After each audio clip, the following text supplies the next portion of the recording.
평택의 한 제빵 공장입니다. 이곳에서 근로자가 샌드위치 소스를 배합하다 기계에 낀 사고가 났는데요. 공장과 멀지 않은 빈소에서 피해자의 마지막 모습을 볼 수 있었습니다. 그녀는 빵집 운영이란 꿈을 안고 어머니와 남동생을 부양하던 가장 같은 딸이었죠. 그런데 최근 시민들의 움직임이 심상치 않았습니다. 해당 공장의 빵을 사 먹지 않겠다며 불매 운동을 벌이고 있는데요. 해당 공장이 재료를 납품하는 프랜차이즈 빵집.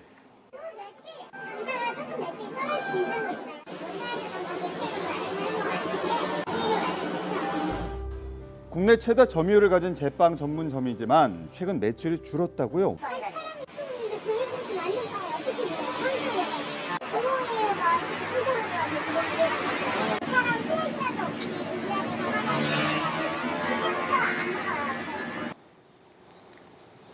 이것이 바로 사고가 발생했던 제빵 공장입니다. 충격적인 사망 사고. 자, 그런데 동료들은 이미 예견된 참사라고 주장하고 있는데요. 어떻게 된 일일까요? 같은 공장의 동료를 만날 수 있었습니다. 우리 샌드위치 빵에다가 바르는 소스, 치즈나 마요네즈 이런 걸 섞었나 보더라고요. 근데 업무 특성상 항상 그런 위험한 기계는 같이 두 명이서 한 명은 뭐 받고 이제 라카에 싸거든요 이걸. 같은 분이 이제 기계 돌아가는 소리가 이상해서 들어왔더니 끼어 있었다. 네. 두 명이 함께 작업을 하는 게 매뉴얼이지만 사고 당시 피해자는 홀로 작업 중이었습니다. 무거운 원료통을 들어 올려 배합기에 붙다가 참변을 당한 것으로 파악 중이라고요. 그런데 사고 직후 동료 직원들은 사고 현장 바로 옆에서 일을 해야만 했습니다. 안 됐을 땐 하루밖에 안 됐으니까 사람이 죽은 건 죽은 거고 너의 할 일은 해야 된다. 천명만 가려놓고 일을 하는 거예요. 노조 차원에서도 많이 문제 제기를 했죠. 한 일주일 전에 기관제분 이거 잘 모르고 하다가 끼었어요. 빨리 조치를 취해서 의무실로 갔으면 상관이 없는 거기다 대놓고 누가 이렇게 손느라고 끼게 하라냐고. 같은 공장에서 몇 년 전부터 수차례 사고가 발생했었는데요. 그중 끼임 사고가 무려 40.5%. 이미 이 사고도 예견된 사고가 아니냐는 말이 나오는 상황입니다. 조금이라도 끼면 굉장히 위험하죠, 그 배합기는. 인지는 다들 하고 있어도 물량도 밀려오고 공장 상황은 이제 효율적이고 하기 위해서 뭐 뚜껑을 열어놓고 한다든지 이런 건 다 있고. 일반적으로 배합기에는 이렇게 덮개가 달려 있는데요. 피해자는 덮개가 없는 기계에서 홀로 일을 했었죠. 배합기 내부 구조를 한번 파악해 봤습니다. 이런 거예요. 자, 배합기가 작동되면요. 네.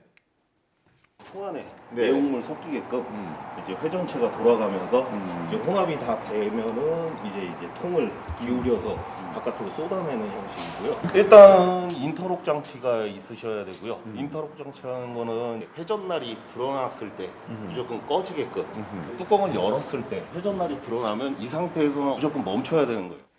자, 바로 멈춰야 되는 상황이었는데, 자 보시면요. 저렇게요? 네. 지금 돌아가고 있는 상태거든요. 지금 돌아가고 있는 상태인데 여기 열게 되면 날이 바로 네, 멈추네요. 이렇게 멈춰야 됩니다. 자, 내부 장치가 꽤 날카로워 보이는데 이번 사고의 가장 큰 원인으로 지적되는 게 과연 무엇일까요? 산업안전보건법 안전보건 기준에 관한 규칙에 보면 혼합기계에 위험한 회전날이 있기 때문에 손이라든가 신체 일부가 들어갈 위험이 있는 곳에는 반드시 덮개를 설치하도록 돼 있어요. 법에 따르면 반죽이나 소스를 섞는 배합기에 꼭 이 덮개가 있어야 한다는 건데 네. 이 덮개가 없었던 빵 공장에 대해 정부의 관리 감독이 허술했던 건 아닐까요?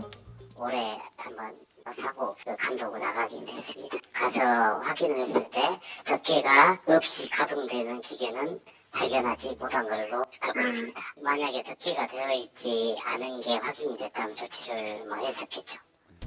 그러나 이번 사고를 통해서 이 공장에 덮개와 자동 방호 장치가 모두 설치된 배합기가 2대밖에 없었다는 사실이 드러났습니다. 처음에 있었을 거예요. 있었는데 이제 이걸 계속 육안으로 확인하면서 이제 그걸 하시는 게 더 편하니까 작업성이. 뚜껑 자체가 없을 수는 없단 말이네요. 이 간단한 안전수칙만 지켰다면 참변을 막을 수 있었다는 지적이 나오고 있죠. 산업안전보건법 이제 93조에서 13가지 위험한 기계의 경우에 그 인증 대상으로 넣고 있고 이제 뭐 통상적으로 이제 2년에 한 번씩 그 점검을 받도록 돼 있습니다. 기준을 준수했는지. 여기에서 이제 배합기, 교반기는 이제 빠져 있습니다. 프레스, 크레인 등은 정부의 안전검사 대상 장비로 지정돼 있지만 배합기는 점검 대상도 아니었다고요. 이제 노동자가 사망을 하게 됐기 때문에 이 경우는 이제 중대재해처벌법 위반이라고 볼 수가 있고요. 이런 경우에는 1년 이상의 징역 또는 이제 10억 원 이하의 벌금에 처해지게 됩니다. 정부는 사고 직후 사업장에 작업 중지 명령을 내렸고 경찰과 함께 사고 원인을 밝힌 후 중대재해처벌법 적용 여부를 검토할 계획입니다. 네, 이 목숨을 앗아간 참변에 함께 일하던 동료들은 비통함을 금할 길이 없습니다. 결국에는 이 사단이 나도록 만드는 게 열벌이 나요. 죽은 사람은 죽은 사람이고 일할 사람은 일해라. 이게 너무 안타깝다는 거죠. 이게 안 변하면 절대로 다음엔 나라고 아니라고 누가 보장을 해요. 노동부도 좀 바뀌었으면 좋겠어요. 또다시 근로자들의 생명이 위협받는 일이 없도록 정부와 회사의 철저한 안전관리 감독이 필요하겠습니다.